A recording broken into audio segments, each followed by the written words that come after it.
ในการทำสมาธิทั้งหลายทุกท่วงท่าทุกประเภทโดยเฉพาะพวกที่นั่งให้เกิดสมาธิถึงความสงบอันตั้งมั่นในอารมณ์อันเป็นอุเบกขาหาความว่างอันหาประมาณบ่ได้ถ้าเฮาไปตั้งหวังถ้าเฮาไปตั้งจุดหมายไว้มันก็เลยเกิดกลายเป็นทุกข์กับการทำสมาธิส่วนมากคนที่เป็นทุกข์เพราะว่าอยากสงบนั่นเองการทำสมาธินั้นเฮาเข้าใจความหมายดีแล้วให้มันจิตตั้งมั่นในอารมณ์อันเป็นอุเบกขาคือความว่างอันหาประมาณบ่ได้นั่นเองส่วนมันสิสงบหรือบ่สงบนั่นน่ะก็สร้างมันให้เฮาเข้าไปอยู่ในฐานที่ตั้งแห่งการกระทำเรียกว่ากรรมฐานนั่นแหละคือลมหายใจนั่นเองส่วนมากที่ไปตั้งไว้ให้มันเป็นดังที่เคยได้ยินได้ฟัง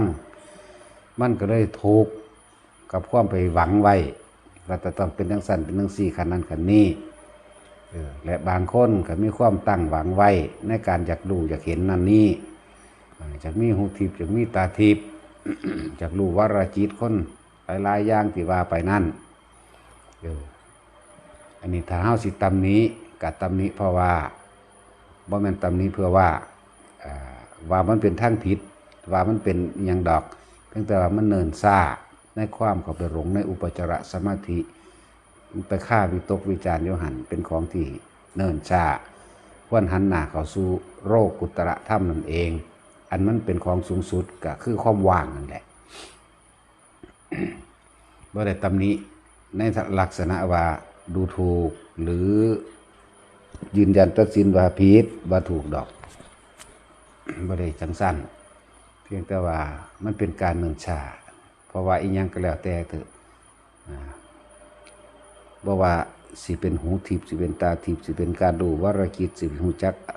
สิระลึกศาสตร์ใดในปุพเพนิวาสานุสติญาณในจุตูปปาตญาณอีหยังก็แล้วแต่สุดท้ายแล้วเฮาก็ต้องตายถิ่มจากมันแต่เฮาไปคิดยึดติดอยู่ในสิ่งเหล่านั้นมันก็เป็นการเนิ่นช้าเฮาก็เที่ยวไปเกิดในศาสตร์ใหม่อีกหลงไหลไปกับสัญญาอันนั้นแหละเอาสัญญามาเป็นอารมณ์อันนั้นแหละจังนั้นหรือผู้เพิ่นฝึกกสิณอยู่จังสี่ก็แล้วแต่เฮาก็บ่ได้ตำนี้โดยการเพ่งโทษดอกเพียงแต่ว่าถ้ามันถึงจิตจุดตั้งมั่นในอันใดอันหนึ่งแล้วให้หันเข้ามาสู่ด้านปัญญาให้หันเข้ามาสู่การเห็นความจริงของโลกความจริงของโลกสัตว์ทั้งหลายเกิดเท่าใดตายเท่านั้นบ่มีสิ่งใดจีรังอย่างยืนจักอันจักอย่างความจริงของความทุกข์ที่เฮาเข้าไปยึดอยู่ในสิ่งที่เฮาเข้าใจว่ามันเป็นของดีวิเศษในย่านต่างๆแหละย่าน8เท่านั้นแหละของพวกเฮาสาวกสิควรหันเข้ามาเห็นความเป็นอนิจจังเห็นความเป็นทุกข์เห็นความเป็นอนัตตาหันเข้ามาพิจารณาตัวนี้มันท่องแท้ซะแต่สิตำนี้ก็บ่ตำแต่สิตำนี้ก็ไปหาตำนี้อันพวกกินเหล้าเมายาแต่ว่าจะไปตำหมายถึงพูดถึงว่าเปรียบเทียบบุคคลที่ปฏิบัติธรรมถึงเขาเจ้าสิหลงไหลในตัวใดตัวหนึ่งอยู่กับสร้างเพียงแต่ว่าเฮาก็สงเคราะห์ซึ่งกันและกันตามประสบการณ์ที่เฮาเคยเป็นมาเฮาก็เคยเกิดความหลงไหลในสิ่งเหล่านี้มาก่อนด้วยกันกสิณ10ฝึกได้จนเบิดสุอันสุยางอสุภะ10จังซี่ฌาน4อรูปฌาน4นี่ครบเบิดเลยนั่นแหละเป็นความเนิ่นช้าเล่นเข้าไปคักๆแล้วเห็นเข้าไปคักๆแล้วแสดงเข้าไปคักๆแล้วสุดท้ายเนาะความทุกข์ก็ยังเกิดค้างคาอยู่ในใจเรานี่นะมาเลยหันเข้ามาสิไปแสดงให้ไผสะอ่อนนั่นสิไปฮ้อเหินเดินอากาศให้ไผสะอ่อนสิไปเดินน้ำดำดินให้ผู้ใดมาสะอ่อนอยู่หานเนี่ยเลยเกิดกลายเป็นว่าเป็นความทุกข์ของเจ้าของจริงมันเฮ็ดได้เบิดนั่นแหละแนวจังสันเฮ็ดได้เบิดแม้กระทั่งเข้าสู่อากาศไปโดยร่างกายก็ไปได้สำหรับผู้เพิ่นได้ไปโดยร่างกายนี่แหละขึ้นไปตามอากาศนั่นไปหาเบิ่งจักรวาลก็หาหม่องสุดบ่ได้จังซี่ก็ไปแล้วเกิดกลายเป็นว่าขนาดว่าเฮาไปขนาดนั้นหาได้ขนาดนั้น มันก็ยังมีความทุกข์อยู่ในนี่นะยังคือมีความกังวลอันใดอันหนึ่งเราร้อนอันใดอันหนึ่งอยู่ในนี้เนี่ยอยู่ในความรู้สึกนั่นแหละมันก็ยังมีอยู่ แต่เราสำหรับผู้เพิ่นฝึกก็ฝึกไปเฮ็ดไปบ่ได้ตำหนิโดยโทษแบบยืนยันตัดสินว่าผิดเลยทีเดียวเพราะว่าเขาเจ้าก็มีความดีอยู่ในหันอยู่ความดีหยังผู้ใดตายในชาติกับเป็นไปเป็นพรหมไปผู้ใดตายในอรูปชาติก็เป็นอรูปพรหมไปบ่ได้แม่นว่าเขาบ่มีความดีเขาก็มีความดีอยู่ดีกว่าพวกกินเหล้าเมายาพวกขายยาบ้ายาอีดีกว่าพวกไปหาป่นหาจี้หาฆ่าหาด่าหากินเหล้าน้ำข้างถนนหนทางโวยวายฟุ้งฟ้ายเรื่องนั้นเรื่องนี้เทียบกันบ่ได้แต่ที่พูดถึงตรงนั้นเพียงแต่ว่าเทียบในความหลงในความผิดในความถูกให้ฟังซื่อๆแน่จังสิ เขาก็มีความดีของเขาอยู่นะเป็นธรรมดาอันนั้นบ่ได้ตำหนิบ่ได้ยืนยันตัดสินผูกขาดบ่ได้มีอารมณ์ความรู้สึกในความพอใจหรือบ่พอใจเพียงแต่ว่าเขาเห็นมาก่อนแล้วในจังสั่นในการหูทิพตาทิพนั่นแหละหูทิพเดี๋ยวนี้ตาทิพเดี๋ยวนี้การเดินไปบนน้ำการเดินไปบนอากาศก็ใส่กับสินดินถ้าสิเดินเอาการสิลอยด้วยความเร็วก็ใส่กับสินลมมั่งแปลงสั้นการสิเดินยางพาภูเขาประตูต้นไม้มื้อนี้ก็ใส่ความว่างอากาศนั่นเองนั่นแหละแล้วก็ฝึกมาว่าแห้งในจังสั้นบางหูไม่เห็นแล้วบัดสุดท้ายมาน่ะมันก็ยังมีความกังวลแหละมันก็ยังมีความทุกข์อะไรอันหนึ่งอยู่ในนี้เลยละถิ่มไปเลยบัดเลือดซ้ำนั่นแหละมันก็เลยลงแค่มันก็แค่นั้นเองนะมันไม่เห็นความจริงโดยร่างกายอันหนึ่งก็แค่ว่าเกิดกับตายเท่านั้นเองนะมันไม่เห็นความจริงโดยโลกทั้งเบิดอีกว่านี่สิ่งเรานี่ที่เฮ็ดได้แล้วมีได้แล้วก็ไม่เห็นว่าสิมาสามารถซอยมนุษย์และสัตว์ทั้งหลายให้สู่ความหลุดพ้นสู่พระนิพพานได้มันไม่เห็นความจริงอันนี้อีกเฮ็ดได้แล้วผู้คนทั้งหลายก็คือยังทุกข์อยู่แน่แม้ตัวเองก็ยังทุกข์อยู่นะมันไปหันเด้มันเลยหันเข้ามาสู่ใจของเจ้าของเองอ๋ออันนี้เนาะเนี่ยอันนี้เนาะอันยึดเนาะนั่นแหละทั้งหลายเหล่านั้นล้วนแล้วถ้าเป็นอัตตาตัวตนสิไปเกิดศาสตร์ใหม่ทั้งเบิดแหละมันเฮ็ดเก่งมันได้กระสร้างกับหมุนเข้าไปสู่ความเป็นอัตตาตัวตนในศาสตร์นั้นๆแหละมันเฮาสิเว้าอิหยังก็แล้วแต่เอิ่นว่าอัตตวาทุปทานการแสดงอัตตาตัวตนในขณะนั้นโดยความยินดีพอใจในสิ่งที่ตัวเองกำลังหลงอยู่โดยบ่รู้ตัวนั่นเองอย่างเช่นการเว้าเรื่องนิมิตต่างๆนานาล่ะเกิดความเข้าใจว่าเป็นจริงเป็นจังแบบนั้นแบบนี้นั่นแหละคืออัตตวาทุปทานอันหนึ่ง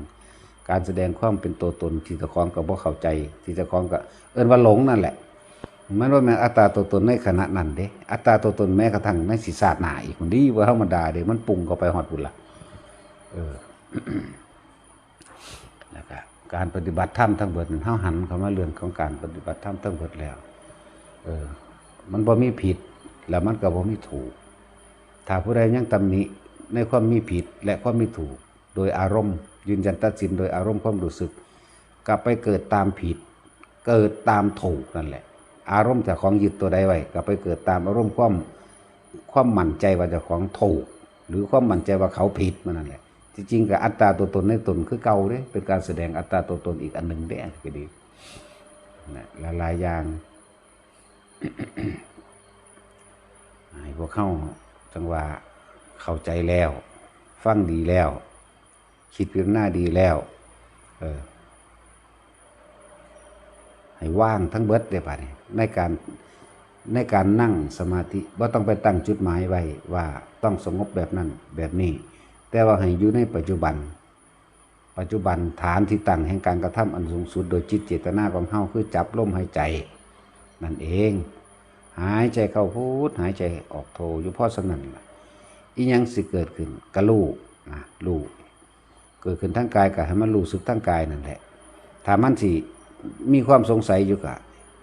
ถ้าได้คำตอบแล้วนี่คือตอบให้แล้วจังซี่ก็โอ้มันเป็นอันนี้คือพันวาเนาะหันกลับมาสู่ลมหายใจคือเก่าอีกปั๊บทันทีเลยใจมันเลยเถิดไปไกลถึงพ่อหน้าที่เถาะนะเอิ้นว่าวิตกวิจารไปกับสิ่งที่มันเกิดขึ้นนั่นเองเอิ้นว่าอุปจาระนั่นแหละเกิดขึ้น อุปจารสมาธิสมาธิแปลว่าจิตตั้งมั่นอุปจาระแปลว่ามีเครื่องที่อุบัติขึ้นเพื่อให้เรานั่นน่ะนึกไปตามสิ่งที่อุบัติขึ้นนั่นเองแล้วเอิ้นวิตกมั่งวิจารมั่งชนะถ้าเฮารู้แล้วนะครับมีวิตกวิจารมั่งนิดหน่อยกลับขึ้นมาสู่ลมหายใจนี่แหละบ่ต้องไปกลับขึ้นมาอย่างอื่นดอกบัดนี้แม้นการเห็นแสงสว่างสีใดก็แล้วแต่มันแต่ตูมตามขึ้นก็ตามเสียงตูมตามขึ้นก็ตามนิมิตทั้งเสียงดังสนั่นหวั่นไหวบ่ต้องห่วงดอกหน้านิมิตทั้งตาก็คือการเห็นวัตถุแนวล่ะในผีในเปรตในเทวดาในแสงสว่างสีนั่นสีนี่ก็แล้วแต่ภูมิเทวดาลูกเทวดาอันนั้นอันนี้ห้อยมาลอยมาเหาะมาก็ว่าไปพระพุทธเจ้าแสดงธรรมมื้อนี้ก็ว่าไปนี่ถ้าเฮาอันสิวิตกวิจารณ์ออกไปจักหน่อยก็ก็แล้วไปเอ้าให้ลมเด้อกลับขึ้นมาหาลมคือเก่าหายใจเข้าพุทหายใจออกโทอยู่ซ้ำเก่านั่นแหละบ่ต้องไปนั่นมันเพราะซั่นเฮาสิบ่ถึงความสงบจักเทื่อเด้เพราะว่าเฮาออกไปวิตกและวิจารณ์ในสิ่งที่สัมผัสรู้สึกเห็นตาหูจมูกลิ้นกายทั้งภายนอกภายในนั่นแหละ2อย่างนั่นแหละภายนอกก็เฮาเห็นกันเดี๋ยวนี้เป็นปกตินี่ภายในคือสิ่งต่างๆที่เกิดขึ้นโดยนิมิตนั่นแหละ นี่คือวิธีขจัดวิตกวิจารณ์หรือความสงสัยความกังวลนิวรณ์ว่าไปภาษาบาลีว่านิวรณ์เฮาว่าเอาง่ายๆซะความกังวลเรื่องนั้นเรื่องนี้อันนั้นอันนี้ที่มันเกิดขึ้นทางร่างกายกับทางในตาในมันก็แค่นั้นแหละเห็นแล้วก็ดีก็เลยว่าให้ละเสียเป็นผู้ละนิมิตออกได้จังซี่นะละจริงๆมันเห็นอยู่เด้แต่ว่ามันบ่นำเข้ามาคิดเข้าใจว่าละคำว่าละเข้าใจว่าแยสินมันเป็นดูคักก็ได้เจ้านั่นมันทางโมโวเว่ๆอุ้ยมันตะศูนย์คือหยังนี่เด้ได้น้อยนึงฮึบขึ้นมาโหลดจังแม่นยังจักปีละบุบ่ทันได้ผ่านเข้าไปฮอดหันจักเทื่ออยู่พอตะวาบมานี่มื่นตามโลโหลดเนาะอย่าล่มพอผ่านไปได้อยู่เด้เนาะผ่านได้อยู่อย่าล่มนั่นน่ะแต่ใหญ่สินผ่านบ่ได้จักเทื่อคนที่ย่านเป็นจังซั่นแหละปะตาอีหยังซูนขี้งแน่นั่นคนลูกวูบวาบขึ้นแล้วคิดไปทั่วทีบโลดทั้งภายนอกภายในภายนอกคือคนกรีดยางยุงสีนาไปอันใดอันหนึ่งเกิดความขนหัวลุกเด้ขนขี้ลุกทั้งหลังขึ้นเด้แต่คิดไปแนวเดียวนั่นแหละคิดไปแนวมันยานที่มันฝังไว้นั่นแหละเอิ้นว่าสัญญาผีโลดแล้วก็เอิ้นของขังบัดนี้ฮิปโปคนนั่นแหละของขังเมียเพิ่นกาว่าเด้พี่บ้านก็นั่นห้องขึ้นหลายกับอีกาขึ้นบักแข้งก็ตายบ่ขึ้นโดนได้ทั้งเลยที่จริงบ่ได้ผู้นี้บ่ได้ศูนย์เด้จักได้เสียงดังๆอยากก็ ไว้กันผีเพราะมันเป็นตะยานก็ผีอีกทั้งนี้บ่ศูนย์เด้ดีใจอุ่นใจละกูว่านี่ว่านั่นแหละแนวกันผีแต่มันก็สัญญานั่นแหละสัญญาจากไปจำในหนังมาจังเป็นโตจังได้ผีก็เลยบ่เคยเห็นจังเทื่อพากันย่านเนาะตะเงิดเนาะแต่ว่าข้างย่างคืออันข่อยเห็นอยู่ตลอดนี่โอ้หุยประสาทบ้าตายไปแล้วย่างพาไปเลยเด้อล่ะก็มันอยู่คนละอันมันก็เห็นอยู่แหละหังว่าเขามาคิดวันเหม็นก็มันหูหรอกมันก็แค่นั่นแหละแล้วซั่นสิว่าแค่หูแค่เห็นบ่แค่ได้ดมกลิ่นนี่แค่เห็นก็แค่นั้นแหละย่างพาไปโลดก็หูอยู่วันเป็นอันนั้นแล้วก็ไปโลดแล้วนั่นว่าล่ะหูอยู่วันเป็นนั้นสิว่ากายทิพย์ก็ว่าไปอธิสมานกายก็ว่าไปว่าไปได้ก็ว่าไปโลดเนาะว่าไปก็ว่าไปเท่าตายนี่แหละเฮาก็เลยสิไปเสาอื่นเสาอันหยังกับทรัพย์จังซั่นเนาะก็ว่าไปซ้ำตายนั่นล่ะพวกเถียงกันเถียงไปจนตายนั่นแหละตายแล้วก็ไปเกิดใหม่ก็เถียงกันใหม่อยู่หั่นแหละเห็นบ่แต่เห็นอนิจจังทุกขังอนัตตานี่ก็จะเห็นจริงหรือว่าจริงเนาะอนิจจังคือร่างกายเจ้าของตั้งแต่กี้มันก็น้อยๆนึงเด้อล่ะวันนี้มันก็ใหญ่มากมันก็เฒ่าแล้วอนิจจังอยู่แม่เนาะ ก็เป็นทุกข์กับความยึดมันได้บัดนี้ยึดบ่จากเฒ่ายึดบ่จากตายได้บัดนี้เนาะแต่ก็ตายคือเก่าเด้นี่นั่นแหละอนัตตาถ้ามันบ่ฝืนมันโล่งใจอีหลีใจมันวันใจมันหยวบพุ่นตัวว่าธรรมดาตัวมันเพิบพับพุ่นตัวว่าธรรมดาเด้แล้วมันก็บ่เถียงอีกคือมันโล่งมันเลยบ่ย้านแค่นั้นแหละยังก็เลยแค่ตายนั่นแหละเนาะเกิดเป็นยังก็ตายแมงคือเก่าแหละยังว่าด้วยซั่นเกิดเป็นคนก็ตายเทวดาก็ตายเทวดาสั้นใดก็ตายเบิดเทวดาสั้นอายุยืนไปอีกก็พรหมนั่นแหละก็เอิ้นว่าเทวดาคือกันนั่นแหละเทวดายืนขึ้นไปอีกอรูปพรหมนั่นแหละก็เทวดาซ้ำเก่าล่ะเป็นยังก็ตายแมงเบิดล่ะพวกนั้นก็เลยเนาะสะออนอีหยังไว้ตายเบิดแต่ส่วนมากเทวดาตายลงนรกเด้ จะเป็นอยู่บ่พวกเจ้าจะเป็นว่าจะล่มจะเป็นหยังสักติโอ้นั่นแหละว่าต้องเป็นอย่างธรรมดาโลดค่อยๆฝึกค่อยๆหัดไปหั่นแหละทิ่มอารมณ์เร็วๆก็มันก็สบายหั่นน่ะทิ่มอารมณ์ความรู้สึกเร็วๆย่ำอันย่ายนั่นเอาเข่าเก่ามาเปลี่ยนเข่านั่นจะศูนย์เร็วหลายย่ายยังฮึสิจักสิวางใดย่ายข้ามยังอันพญาทิศเอิ้นย่ายข้ามยังก่อนจะข้ามรวงเราสิเอาข้าวเย็นมาเปลี่ยนเอาข้าวหนึ่งไม่ดอกแล้วเราก็สิพายของข้าวไว้แนบไว้ทั้งข้างเด้เวลาเรากินข้าวเราสิเน็กไว้นั่นแหละเราคิดว่าเราสิได้บุญเนี่ยสั่นความโลภพังนักเขาเพราะว่ามันเอาง่ายจักว่าล่ะเอาง่ายเด้เนี่ยจังสั่นจะข้ามลวงเอาข้าวเก่ามาตะบ้านไงข้าวเก่าออกไปใส่ข้าวเอาข้าวใหม่ใส่จักอ่ะปานนั้นว่าแต่ของมาทำบุญว่าสั่น ยังบ่ได้รู้จักเจ้าของอยู่เด้เท่าเม็ดข้าวเด้อย่าลืมเด้แต่ละศาสตร์แต่ละเวลาใดจิตที่วันไหวกังวลย่านหมู่มากินข้าวที่เจ้าของลักเอาในอันนั่นแหละเนาะเขาวัด เวลานั้นเป็นอสุรกายเวลาใดจิตเกิดความโลภอย่างใดเห็นตาโพ่งขึ้นพึบเวลานั้นเป็นเปรตมันสิสลับกันเด้เปรตกับอสุรกายก็สิเว้าเป็นหนึ่งเดียวกันก็เว้าได้เพราะว่ามันเปลี่ยนร่างน่าเกลียดน่ากลัวอย่างว่าล่ะมันหิวกระหายอยู่เลยได้แสบอยู่เลยได้พวกนี้นั่นแหละหลายๆคนว่าได้บุญมันบ่แม่นเด้พี่มันอยากได้สั่นหึบๆอยู่ทางในนี่ทั้งย่านคนถ่วงคนอยากทั้งย่านคนเอากองข้าวเจ้าของไปกินอัดเต็มไว้อย่างดีเลยซั่นเนาะอย่างแน่นเลยเด้อยู่ทำเลยจะค้ำลวงพระเจ้าทิศว่าลวงว่าซั่นอีบนลูกเพิ่นก็ฟังอยู่เด้ออีขาแห้งมึงฟังบอกแมงนี่เด้อมันบ่แม่นแนวสิได้บุญเด้แนวจังซั่นบ่แม่นบุญเด้อันนั้นน่ะเขาไม่เขาหอมทั้งคักโง่ยใส่เนาะ แล้วก็มาตั้งเวลากินข้าวเราสิตั้งแนบไว้เด้เนาะผู้ใดก็ฮู้จักเบิดล่ะว่าอย่างนี้เด้ออันบ่มีผู้กล้าว่าแต่ก็เน็กไว้ล่ะแต่ก็เดมื้อกินของผู้อื่นล่ะ จังซั่นนั่นล่ะทั้งเปรตทั้งอสุรกายคือจังซั่นแหละ แต่ว่าเราเว้าดีโพดดอกเว้านะสำมาแก่อยากได้ คิดฮอดอัตตานได้บ่แม่นคิดฮอดเข่า